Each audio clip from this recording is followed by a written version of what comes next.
We, the undersigned members of the City Board of Canvassers, do hereby certify under oath that we have duly canvassed the votes cast in 116 clustered precincts for the candidates therein for Vice Mayor in the elections on May 12, 2025. That after such canvass, it appears that Fariñas Carlos garnered 40,387 votes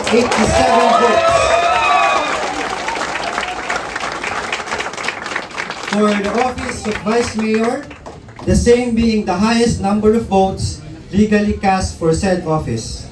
On the basis of the foregoing, we hereby proclaim Fariñas Carlos as the winning candidate of Vice Mayor of City of Laoag, Province of Ilocos Norte.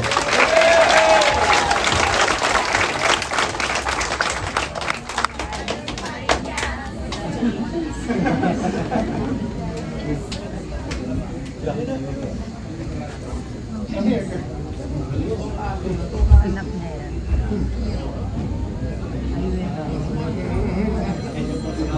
Wins yata. Wins. Na lalaki.